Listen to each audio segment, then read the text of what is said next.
Hi guys. Today we're going to be covering 4 different books. Learning MySQL, Elasticsearch, the definitive guide, MySQL, the big one, and MongoDB. So I want to just take a small moment to talk about each one of them. If you're interested in getting into databasing, which probably a lot of the Metabase users of the channel are, you might want to start with a simple book like this, PHP, MySQL, and JavaScript. The reason why it's really good is because it's an introduction.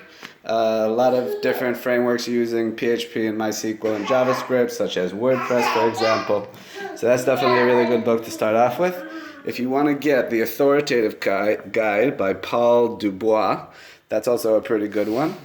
Link to the description, in the description to a bunch of the actual books on Amazon. Another pretty good one, a lot of people are using these days MongoDB. And that's a pretty good one by Kristina Chodorow. It was actually a pretty good book. I've only gone through about half of it because the second half is all about sharding your database if it's really, really big. But a lot of companies these days are using MongoDB because it's got really fast queries. And it just talks to you all about the API, gives you a lot of really nice examples and stuff, so I highly recommend that.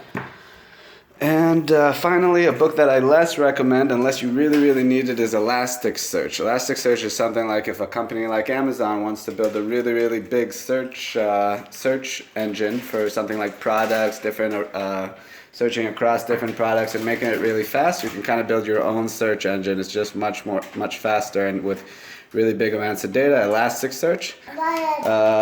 And that's also a really great, I didn't really use this book so much just because it wasn't practical. So I always recommend if you're going to be doing something or studying a new technology, you should study just in time. The moment that you need to study that specific technology, that's when you should get the books on it. So there you have it, 4 books on databases. I'll link to them in the description as well, and hope you guys enjoy them as much as I did as well. Have a good one.